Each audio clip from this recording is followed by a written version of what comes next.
Assalamualaikum warahmatullahi wabarakatuh. Kembali dengan Bidan Nosi, bahas-bahas soal lagi.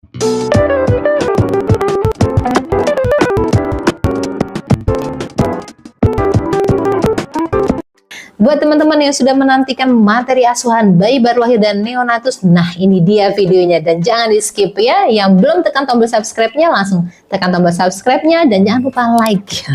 Setelah itu buat teman-teman, agar saya dan sahabat nakes terus semangat berbagi buat teman-teman semua, jangan lupa untuk berbagi dan sharing video-video yang bermanfaat mengenai materi-materi bidan terampil, materi mengenai bidan ahli pertama, perawat, dan masih banyak video-video lain yang ada di channel Sahabat Nakes. Buat teman-teman semua, kali ini Bidan Nosi akan membahas mengenai asuhan pada bayi baru lahir dan neonatus. Dan bonusnya yaitu MTBS, request dari Army Sky 9637.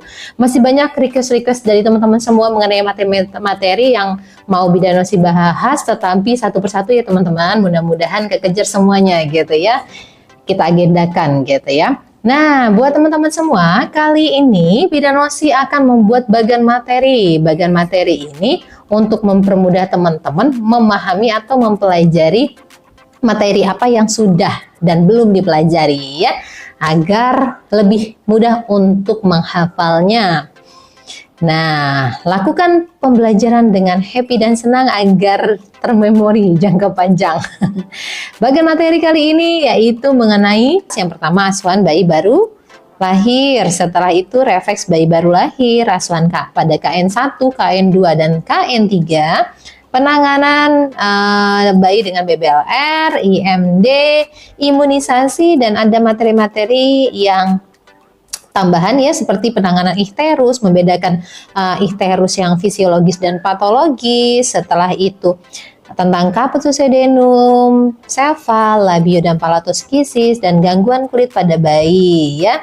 Ada juga nih materi di UKOM tahun kemarin, kalau nggak salah itu ada gangguan kulit pada bayi juga keluar gitu ya. Jadi teman-teman langsung screenshot nih bagian materi asuhan pada bayi ya. Kita langsung masuk. Nah, kali ini Bidan Nosi bahas dua materi dulu ya, asuhan bayi baru lahir dan refleks pada bayi baru lahir. Langsung siapkan catatannya, kita langsung masuk ke soal yang pertama. Seorang bayi perempuan lahir di BPM didapatkan hasil riwayat persalinan spontan, normal ya, dari kehamilan cukup bulan, terem. Hasil pemeriksaan bayinya segera menangis, berarti ventilasinya bagus ya, kulit berwarna merah, tonus ototnya aktif, dan HR-nya juga bagus. Nah, bayi sudah diberi kehangatan, dan jaga kehangatan ya, dikeringkan, kemudian tali pusatnya dijepit dan dipotong. Apakah asuhan yang selanjutnya akan dilakukan? Apakah memandikan bayi langsung? Apakah mengenakan pakaian? Memberikan salep mata? IMD atau fitkah? Ya, sering sekali nih terkecoh teman-teman untuk jawaban tentang asuhan bayi baru lahir ini. Jadi teman-teman harus tahu urutannya dulu. Sekarang Bidan Nosi akan bahas dulu nih mengenai panduannya, pedomannya. Kalau yang di sebelah kiri ini adalah pedoman yang lama dan ini pedoman yang baru. Ada perbedaan dari pedoman lama dan baru. Kalau untuk yang pedoman baru itu lebih detail. Jadi dibagi menjadi 3 perawatan neonatus esensial ya. 30 detik pertama dibagi jadi 3 ya, 30 detik pertama, setelah itu 30 detik sampai dengan 90 menit. Nih, terus yang selanjutnya 90 menit sampai dengan 6 jam.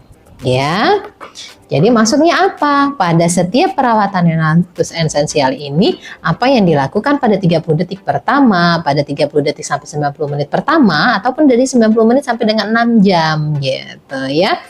Nah, di bagian ini kita ketahui 30 detik pertama berarti apa yang harus kita lakukan? Memastikan bayi itu bernapas atau menangis dan tonus ototnya baik. Itu yang pertama. Jika nanti ada pertanyaan yang seperti itu, jawabannya adalah ini. Nah, selanjutnya pada perawatan yang kedua, apa yang dilakukan? Jaga bayi tetap hangat. Klem potong segera 2 menit setelah lahir ya. Setelah itu IMD gitu. IMD-nya dipantau selama 15 menit. Setiap 15 menit, sorry. Setelah itu pemberian identitas, vitamin K1, tetes mata atau salep mata ya. Selanjutnya pada perawatan yang ketiga yaitu adalah pemeriksaan fisik, penentuan usia gestasi, hepatitis B0, dan pemantauan bayi baru lahir setiap 1 jam gitu ya. Nah, berarti tadi sudah kita ketahui data fokusnya apa. Kita ulangin lagi ya. Data fokusnya di sini ventilasinya bagus nih, berarti 30 detik pertamanya aman ya. 30 detik pertamanya sudah beres nih. 30 detik. 30 detik yang pertama sudah aman. Untuk yang perawatan yang kedua, di sini sudah diberi kehangatan. Berarti jaga kehangatannya sudah oke. Setelah itu, apalagi yang di sini? Potong jepit juga sudah gitu ya. Yang selanjutnya apa yang diminta? IMD. Apakah sini sudah ada di data fokus ini tentang IMD? Nah, belum ada kata-kata IMD di sini. Berarti apa yang harus dilakukan, teman-teman?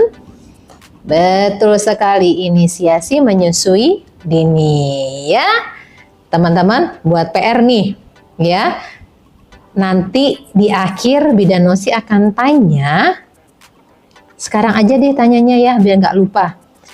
Pertanyaannya, bayi baru lahir nih 2 jam yang lalu. Sesuai masa kehamilan, IMD sudah, Fitka sudah, salep mata sudah. Bayi ini menangis spontan normal deh, ventilasinya normal. Setelah itu udah diperiksa fisik, batasannya normal, tidak ada kecacatan, antropometri juga sudah. Apa asuhan yang teman-teman lakukan selanjutnya?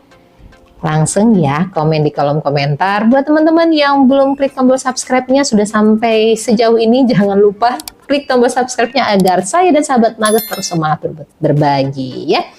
Teman-teman, berarti tadi jawabannya sudah ketahuan ya. Soal nomor 1 adalah IMD. Nih, untuk yang pertanyaan tadi, saya ulangi. Bayinya menangis spontan nih sesuai masa kehamilan, lahir 2 jam yang lalu, PR-nya 2 jam lalu. Setelah itu sudah dilakukan injeksi vitamin K1 sudah. Setelah itu salep mata sudah, dan IMD 1 jam yang lalu, serta pemeriksaan fisik dan pemeriksaan antropometri. Apakah yang harus dilakukan? Bidan Nosi perbesar. Nah, apa yang harus dilakukan? Ya, screenshot. Oke, kita lanjut ke materi yang selanjutnya. Asuhan bayi baru lahir terlihat mudah tetapi mengecoh jawabannya, jadi teman-teman harus hafalkan urutannya ya. Kita masuk ke refleks. Selanjutnya soal nomor 2.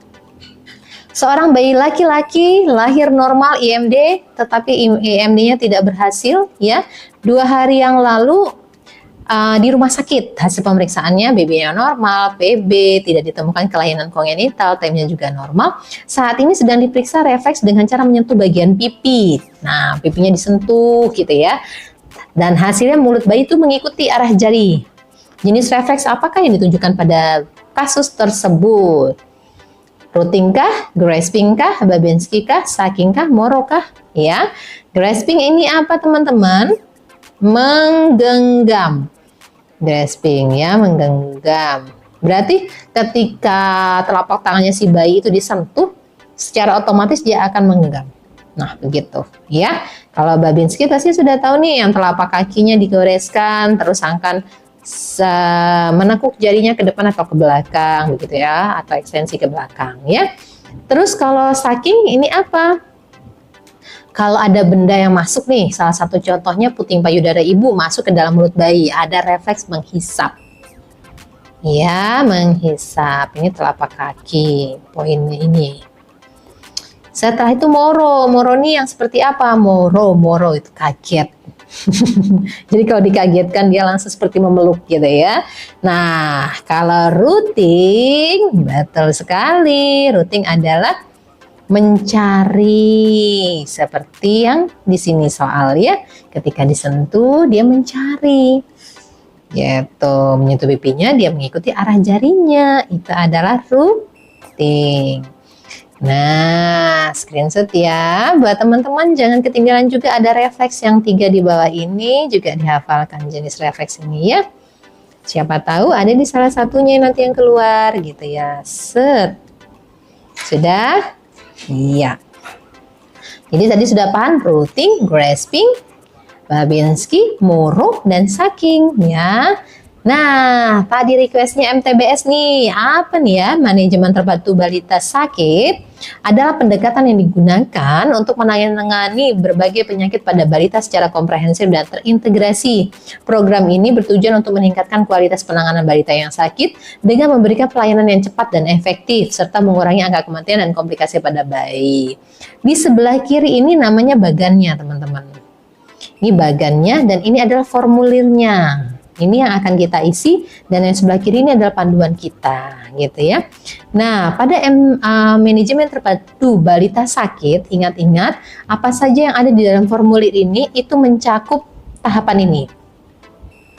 Tanda bahaya, batuk atau sukar bernafas, diare, demam, masalah telinga, status gizi, anemia, HIV, termasuk status imunisasi, pemberian vitamin A dan masalah keluhan yang lain. Ya, itu yang ada di dalam formulir. Nah, selanjutnya dalam bagan yang tadi sebelah kiri ya, bagan itu terdapat 3 bagian utama ya teman-teman. Itu untuk menilai, bagian utama penilaian, klasifikasi, dan tindakan atau pengobatan. Kalau penilaian ini dipakai untuk melakukan pemeriksaan dengan cara bertanya atau melakukan pemeriksaan fisik secara langsung, melihat, mendengar, dan meraba ya. Selanjutnya klasifikasi. Kalau klasifikasi ini untuk menentukan klasifikasinya apa penyakitnya, tetapi bukan untuk mendiagnosa ya. Nah, untuk tindakan pengobatan ini adalah tata laksana sesuai dengan jenis klasifikasinya. Jadi di bagian itu nanti akan ada di sana penilaian, klasifikasi, dan tata laksananya atau tindakan pengobatannya ya. Nah, selanjutnya untuk MTBS itu ada 3 teman-teman bagan. Di situ ada 3 warna, ada merah muda, ada kuning, dan ada hijau. Kalau merah muda berarti itu penyakit berat dan butuh penanganan segera atau rujukan. Tetapi kalau kuning itu membutuhkan pengobatan secara spesifik, contohnya diberikan antibiotik yang sesuai atau obat oral anti malaria atau pengobatan lainnya. Sedangkan kalau hijau itu tidak perlu pengobatan spesifik dan petugas kesehatan hanya mengajari ibu cara untuk merawatnya nanti di rumah. Gitu ya, ini warna-warnanya. Nah, tadi sudah ada pertanyaan yang Bidan Nosi tadi tanya, asuhan apa yang harus dilakukan ketika si bayi baru lahir 2 jam yang lalu sudah diberikan IMD, vitamin K, salep mata, dan dilakukan pemeriksaan fisik, itu semua dalam batas normal.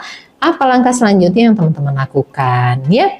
Buat teman-teman nih masih banyak yang belum bisa Bidan Nosi bahas satu persatu request materinya, tetapi insya Allah akan Bidan Nosi urutkan nih apa saja yang sudah Bidan Nosi jawab atau belum. Jadi teman-teman, buat teman-teman yang masih penasaran dengan materi-materi tertentu dan pengen dibahas bersama dengan kita, boleh tuh komen di kolom komentar ataupun memang ada yang memang mau sharing buat teman-teman ya. Kita berbagi di sini, tidak ada yang mengajari atau diajari, tetapi kita berbagi untuk terus semangat, untuk terus bisa berproses untuk memperoleh hasil yang diharapkannya secara maksimal ya. Terima kasih dan semangat selalu buat semua teman-teman para pejuang P3K dan SKB Bidan. Wassalamualaikum warahmatullahi wabarakatuh.